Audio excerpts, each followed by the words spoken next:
Halo teman-teman Manda Jepang, Assalamualaikum warahmatullahi wabarakatuh. Selamat pagi, selamat siang, selamat malam semuanya. Buat teman-teman yang selalu nonton channel Manda Jepang, terima kasih karena udah support kita terus. Dan semoga kalian selalu sehat, bahagia, dan selalu terhindarkan dari pandemi COVID-19. Pokoknya tetap cuci tangan, pakai masker, dan juga hindari kerumunan.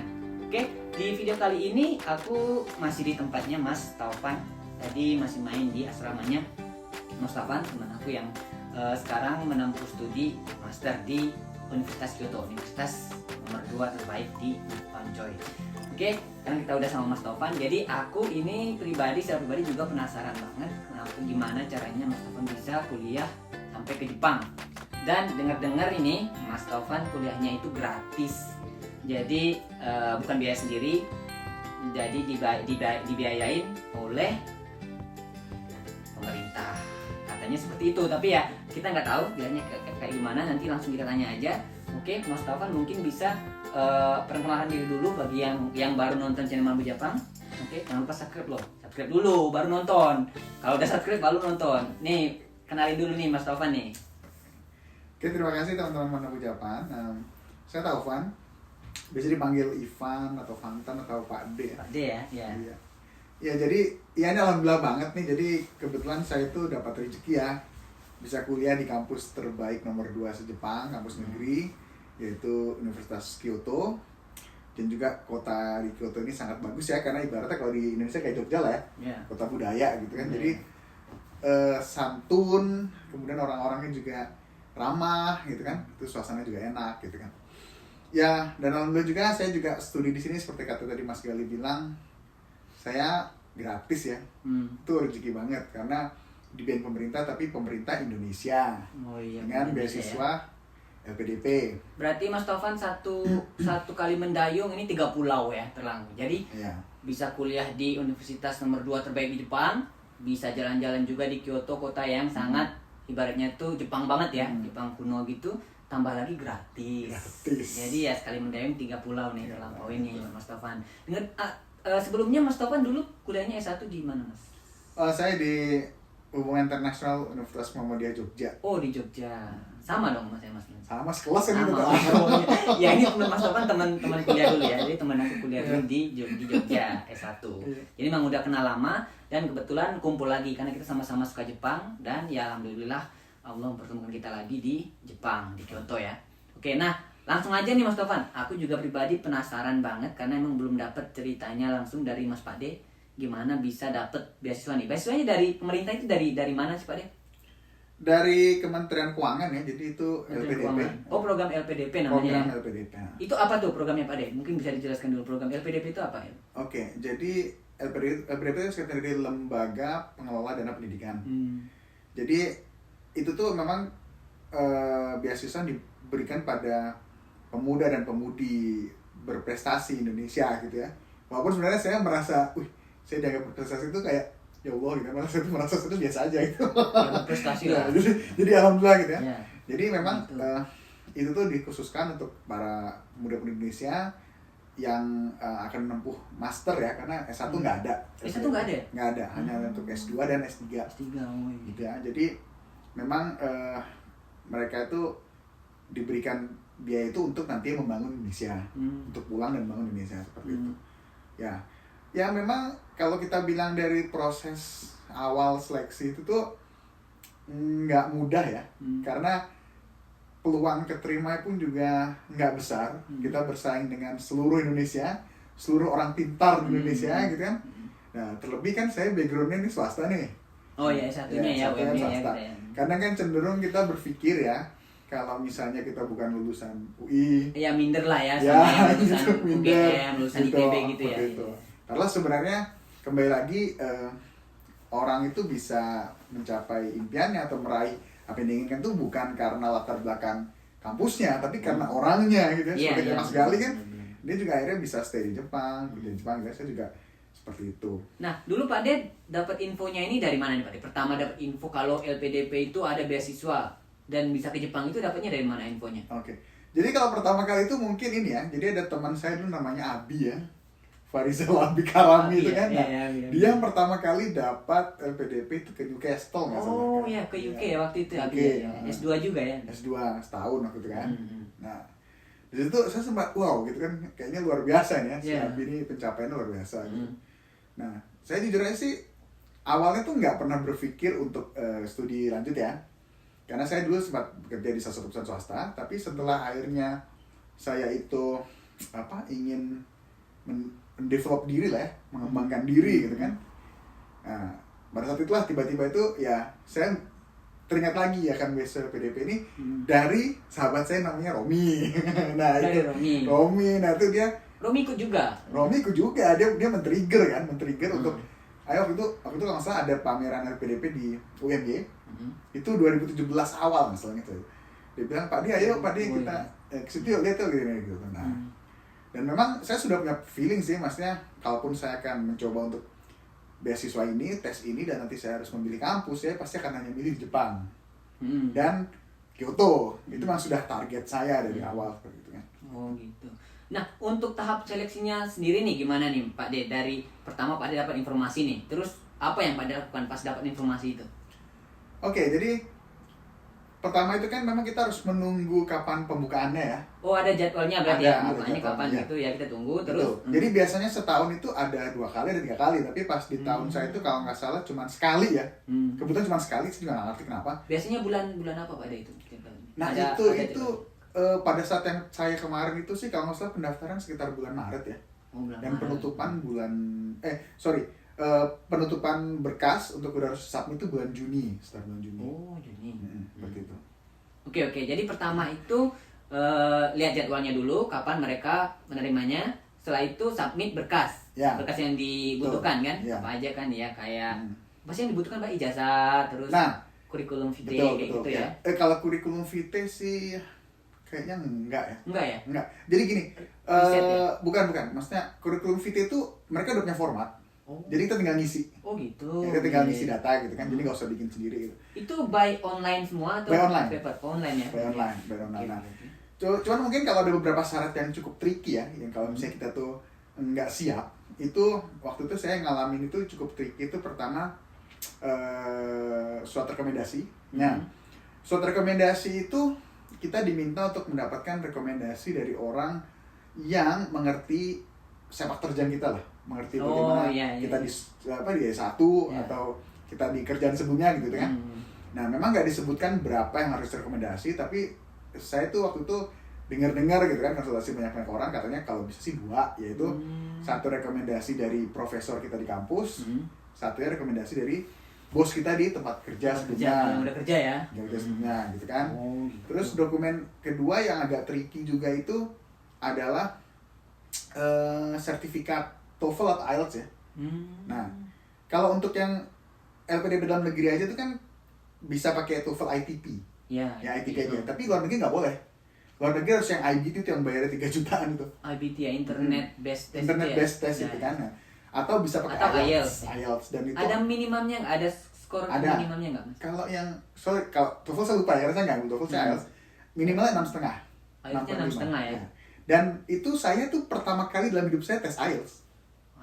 Dan waktu itu saya nggak punya chance lain sekali harusnya cuma harus bisa tes bulan itu dan harus lolos karena aja, ya. Untuk bisa mengejar pendaftaran di bulan Juni tuh gitu. Tapi kan nggak apa-apa lah Pak De, masalahnya bahasa Inggrisnya nggak diragukan lagi gitu ya. Jadi ya 6,5 itu lumayan tinggi loh guys untuk IELTS itu ya. Iya lumayan. Untuk standar beasiswa emang rata-rata segitu ya Pak De, 6,5 ya.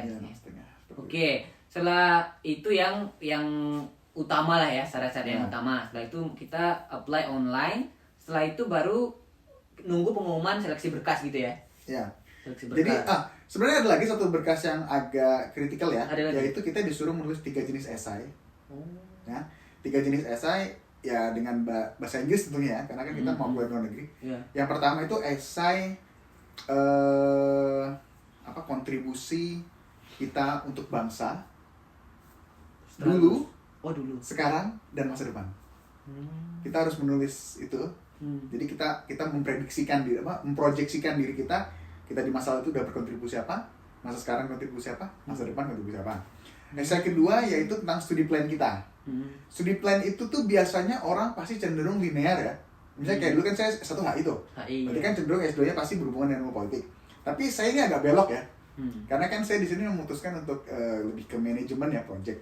Tapi sebenarnya kalau beloknya itu kita bisa menginterpretasikan dalam esai itu dengan membuat semacam link yang nyambung ya. Jadi kayak kita bisa mengkorelasikan atau kita bisa menjelaskan secara logis kenapa saya belok jurusan dari HI ke manajemen. Kalau kita bisa mengkorelasikan itu nggak masalah. Nah, cuman mungkin itu nggak disarankan ya, karena itu agak susah ya. Itu benar harus banyak pengalaman dan pengetahuan. Dan yang ketiga, yang paling penting itu adalah esai tentang sukses, arti sukses bagi kita. Sukses dalam hidupku, gitu lah gitu. Jadi kita menceritakan itu apa? In English juga ya? In English. Juga ya? Jadi kita menceritakan apa sih definisi sukses itu gitu. Apakah sukses bagi kalian itu? Apakah jadi orang kaya? Ya. Atau apakah nikah di Jepang? Atau ya dapat gelar PhD misalnya. PhD gitu kan? Atau bahkan yang saya tahu dari senior saya yang dapat PDP itu, dia simple. Sukses bagi dia adalah bisa mengadakan program gotong royong bersih desa setiap minggu. Itu iya. Dan itu sangat sederhana dan itu memang nilai tinggi. Seperti itu. Jadi intinya harus jujur pada diri sendiri gitu. Iya. Jujur sendiri, sukses yang mempunyai makna untuk orang lain. Iya. Jangan hanya untuk diri sendiri gitu ya. Seperti itu. Oke. Itu ya. Terus kita kalau misalnya aku mau S2 di Jepang, itu milihnya kita nentuin ke Jepangnya itu pas seleksi berkas itu atau nanti di ketika sudah lulus? Pas seleksi berkas itu. Karena jadi, kan tadi ada studi plan tadi. Berarti Pak De pas di studi plan itu udah menentukan tulis ya di situ ya kampusnya apa, jurusannya apa. Oh gitu. Yes. Berarti memang sudah research dulu, memang udah pengen di Universitas Kyoto jurusannya ini gitu ya. Betul. Dan itu untuk profesornya udah kontak duluan. Profesor yang ada di Universitas Kyoto. Jadi gini, itu ada hubungan dengan LOA ya, atau Letter of Acceptance ya. Jadi ada yang bilang, kan gini, memang ada salah satu syarat berkas itu melampirkan LOA. Tapi itu nggak wajib. Karena begini, karena PDP itu paham bahwasanya standar pendaftaran kampus itu kan beda-beda. Ya kan? Karena mereka juga mulai start tahunnya kan beda-beda, bulannya beda-beda ya. Nah, jadi pada saat yang kasus kayak saya, pada saat saya itu, saya belum punya LOA. Kenapa? Karena pendaftarannya belum buka. Gitu. Tapi saya udah riset gitu loh. Profesornya siapa, kemudian jurusan ini kenapa saya itu cari di internet aja. Cari di website-nya Kyoda ya. Website-nya Kyoda ya. Yes. Seperti itu. Oke. Kyoda itu Kyoto Daigaku Kyoto ya, Daigaku, bahasa Jepangnya ya. Jadi Kyoto University. Orang Jepang bilangnya itu ya Kyodai gitu. Kyoto Daigaku, Kyoto University gitu ya. Kalau Tokyo itu ya Todai mereka bilangnya gitu ya. Nah, berarti pas itu belum ada ya. Jadi gini ya, poinnya itu kita dapat beasiswa LPDP sama kita lulus di Universitas Kyoto itu beda ya, Pak Beda ya. Beda ya. Berarti ini harus jalan secara beriringan, harus bersamaan ya. Betul. Dan ini nggak bisa dijadiin satu, jadi harus beda-beda prosesnya. Beda-beda. Nah ini kita yang mau kita bahas hari ini tuh yang di beasiswa aja nih LPDP nih. Jadi untuk kasusnya Mas Tovan ini, Mas Tovan udah maksudnya Mas Tovan tes di Universitas Kyoto-nya itu beda ya. Tapi ikut di LPDP juga ada seleksinya gitu. Nah setelah seleksi berkas itu apa lagi nih? Oke. Jadi pada saat selesai berkas itu lulus nih kan? Lulus. Pengumumannya kan dari online ya. Online ya. Lulus. Nah, seleksi kedua itu, nah sebenarnya gini. Sebenarnya umumnya pas yang setahun sebelum saya itu setelah seleksi berkas itu langsung seleksi substansi. Itu terdiri dari 3 macam, yaitu essay on the spot. Jadi kita nulis essay on the spot gitu. Terus yang kedua itu adalah leaderless group discussion, jadi diskusi grup tanpa pemimpin. Ya. Ini berarti kita disuruh datang ke tempat yang ditentukan. Bukan di Kementerian Keuangan. Bukan, jadi kan pendaftaran PDP itu kita bisa milih regional ya. Oh gitu. Waktu itu saya Surabaya, jadi datangnya ke Surabaya kan. Surabaya. Itu waktu itu di mana Pak De? Kantor Departemen Keuangan. Di regionalnya berarti. Betul. Ya. Nah, terus yang ketiga itu adalah wawancara kan. Nah, tetapi pada saat tahun 2017 yang saya mendaftar itu ternyata sebelum kita dinyatakan lolos substansi, ada tes baru nih, nongol pertama kalinya. Tes apa itu? Namanya assessment test. Jadi saya kurang paham, tapi dia bilang tuh lebih ke psikotes. Ya, jadi kita dikasih sederetan pertanyaan yang sebenarnya kayak simpel, contohnya gini, lebih cepat mana kura-kura sama kelinci. Oh iya? Iya. Atau genre film kesukaan Anda. Oh, Ya, berarti lebih ke mereka pengen tahu kepribadian kita ya. Benar, Gitu. benar. Kita sukanya apa Benar, gitu, kita benar. sifatnya kayak gimana Kita gitu. sifatnya kayak gitu. Ya, itu banyak sekali asumsi kenapa banyak sekali orang berasumsi ya kenapa ada tes ini gitu kan. Nah, beberapa ada yang bilang katanya karena gini, ini LPDP ini kan LPDP ini biasanya diberikan untuk anak-anak bangsa agar dia kembali bangun bangsa kan. Nah, tapi kenyataannya tuh kadang-kadang ada gitu orang-orang yang udah dibiayain negara tapi dia malah kabur gitu kan, nggak pulang atau menghilang gitu kan. Nah, jadi ada yang bilang tes ini tujuannya sebenarnya untuk menyeleksi agar bibit-bibit pengkhianat dan bibit yang hanya berusaha untuk memperkaya diri sendiri itu nggak ada gitu loh di award ini gitu seperti itu. Jadi ada tesnya itu makanya. Jadi intinya ya orang pintar di Indonesia itu banyak, tapi orang pintar yang pengen mengabdi ke Indonesia, mengabdi untuk negara itu kan nggak semuanya. Nggak semuanya. Gitu ya Pak. Jadi ya pemerintah juga harus berupaya keras untuk menyeleksi orang-orang ini, yang orang pintar yang memang bakalan nanti berkontribusi untuk Indonesia gitu ya Pak ya. Makanya nggak heran tuh jadi waktu itu kalau nggak salah gara-gara ada tes baru itu ya, itu sempat rame di YouTube itu banyak orang yang protes gitu karena dia merasa pintar tapi kok dia nggak lolos gitu, gitu kan, nggak lolos assessment test itu gitu. Nah, tapi justru sebenarnya kita harus bertanya diri sendiri ya. Ketika nggak lolos itu berarti kan ada yang salah dengan kita gitu, bukan salah sistemnya gitu. Berarti mungkin kita nggak tulus dalam menjalankan tes itu. Kita niatnya nggak tulus gitu. Nah, jadi makanya gagal gitu sih. Kalau saya sih pasrah aja, saya malah kaget. Saya kaget tuh pas dulu saya lolos. Assessment test baru setelah itu group discussion itu. Nah, baru setelah itu dapat sekitar 2 mingguan kayaknya. Oh gitu. Ya. Ada jeda waktunya lagi. Jeda waktunya 2 mingguan, pengumuman kan. Pengumuman jeret, terus kita akhirnya dikasih keterangan untuk ikut tes substansi itu di tempat di gedung ini tanggal sekian jam sekian. Seperti itu. Ya udah. Saya datang ke Surabaya kan. Saya ingat banget itu.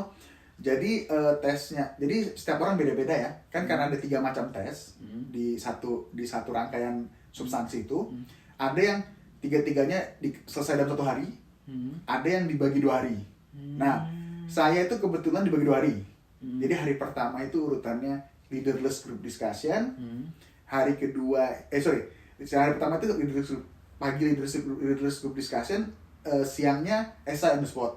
Nah, terus selesai, hari keduanya besok paginya itu wawancara. Oh gitu. Nah, yang leaderless group discussion itu yang Pak Ade tangkap nih dari tes itu tuh mereka pengen tahu apa Pak Ade?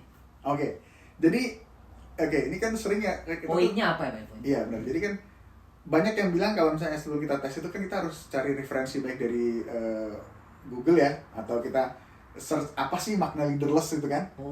Atau ada yang bilang gabung aja ke grup-grup milis atau grup WA-nya anak-anak LPDP untuk bisa tahu leaderless itu gimana. Tapi jujur aja pada saat itu justru saya tuh berpikir kebalik ya. Saya berpikir kalau saya mengikuti arus untuk mendengarkan opini orang yang bermacam-macam, saya nggak akan jadi diri sendiri loh. Saya nggak bisa menginterpretasikan itu sesuai dengan diri saya kan gitu. Nah akhirnya pada saat itu saya memutuskan untuk tidak gabung grup apapun. Tapi saya mencari harfiah maknanya itu apa. Jadi kalau dalam kita KBBI atau mungkin kamus bahasa Inggris ya kalau untuknya harfiah makna leaderless itu apa sih? Nah ternyata saya temukan itu leaderless itu berkaitan dengan tidak egois. Jadi ini gini kan kebanyakan nih orang Indonesia ini senangannya kalau lagi diskusi atau ngomong itu ada yang mendominasi kan? Iya benar. Selalu ada yang pinginnya tuh ngomong terus gitu. Iya. Nah itu kan.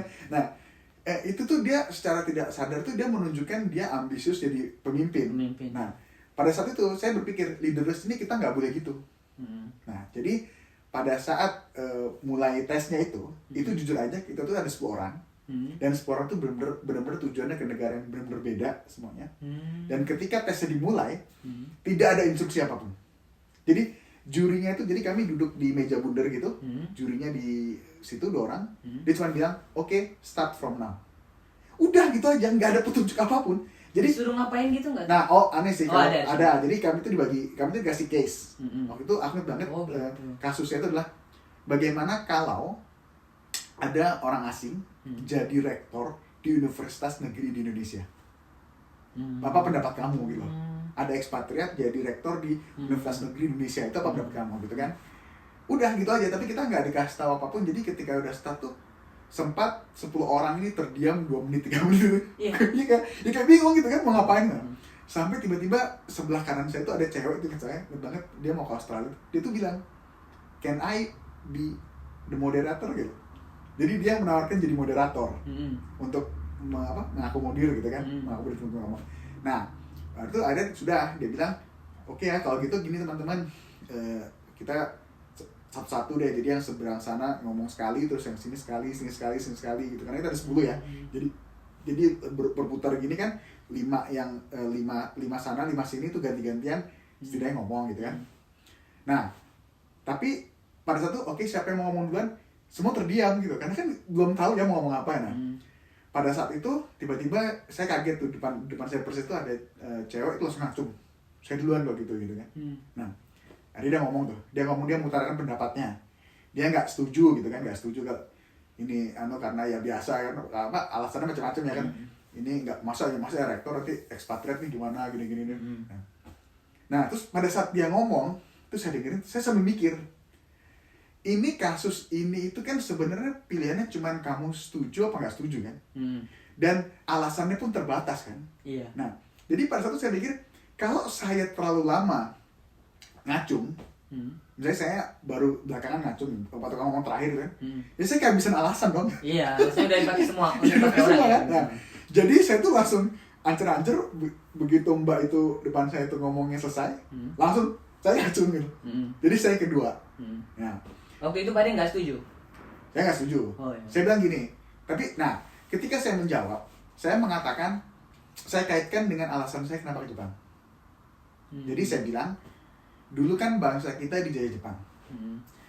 Dan ini ada hubungannya kenapa saya tidak setuju ketika rektor Universitas Negeri Indonesia itu adalah orang Jepang misalnya. Saya nggak setuju, kenapa?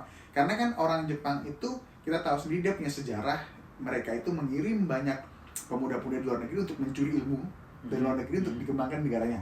Nah, berarti kan kita mengizinkan mereka mencuri ilmu negara kita, ya kan? Nah, makanya saya nggak setuju. Makanya justru di sini saya kebalik, saya pengen ke Jepang, ingin mengambil ilmu mereka untuk membangun negara kita. Itu jawaban saya.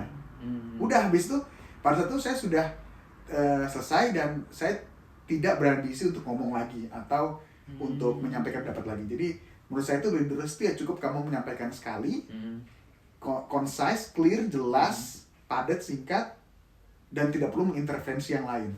Karena saya ngalamin juga itu kalau masalah teman yang nomor 7 atau nomor 8 ketika dia ngomong tiba-tiba itu ada yang nggak setuju, dan yang nggak setuju terus kayak tapi itu nggak bisa. Itu menurut saya fatal. Karena kan di sini kan nggak ada pemimpin. Iya kan itu lah. Jadi semuanya itu sama kan. Semuanya sama. Jadi kamu nggak berhak harus menghargai pendapat orang kan. Nggak berhak mengkritik. Itu berapa menit Pak De diskusinya? Kalau nggak salah hampir 30 menitan gitu. 30 menitan. Iya kalau nggak salah. Oke, pas udah kelar itu esai ya. Habis itu esai. Esainya tentang apa? Nah, ingat banget tuh kalau saya ingat banget esai itu tentang pendapat kamu tentang jadi di ASEAN, di organisasi ASEAN ini kan, negara-negara ASEAN itu lagi mengkampanyekan gerakan anti rokok. Tapi ironisnya di negara-negara ASEAN sendiri kita sering melihat anak kecil merokok, gitu kan. Bagaimana pendapat kamu gitu? Ya itu yang nentuin ya pokoknya pihak penyelenggaranya ya, dan itu tiap tahun beda ya. Kayaknya tiap anak juga beda itu dapat. Tiap anak beda esainya itu. Ya ada temanya, kita bikin esai sendiri gitu. Nah, dan semuanya dalam bahasa Inggris ya. Itu kalau mau keluar negeri ya, kalau dalam negeri sih bahasa Indonesia nggak apa-apa. Oh gitu. Nah, oke. Nah terus juga perhatikan, mungkin ini buat tips aja ya. Jadi kalau misalnya karena kan ini kan mirip dengan IELTS ya. Jadi kalau salah satu komponen IELTS kan ada writing. Nah, jadi essay on the spot tuh kalau nggak salah dia juga meminta komposisi writing yang mirip dengan IELTS. Jadi kalau kita IELTS writing itu udah oke, udah ya mahir lah ya, insya Allah yang di essay on the spot tuh bisa aja. Nah Pak De, karena ini videonya kita kan bincang-bincangnya nih kan lumayan lama nih, jadi rencananya videonya bakalan kita bagi menjadi part 1 sama part 2 ya. Jadi kan emang ceritanya kita panjang, kita tentang kuliah Jepang, jadi videonya akan ada part 1 dan nanti part 2-nya bisa kalian tonton di minggu berikutnya. Jadi mungkin setelah ini kita akan break dulu untuk part pertamanya, nanti akan ketemu lagi di part kedua. Oke? Dadah, thank you.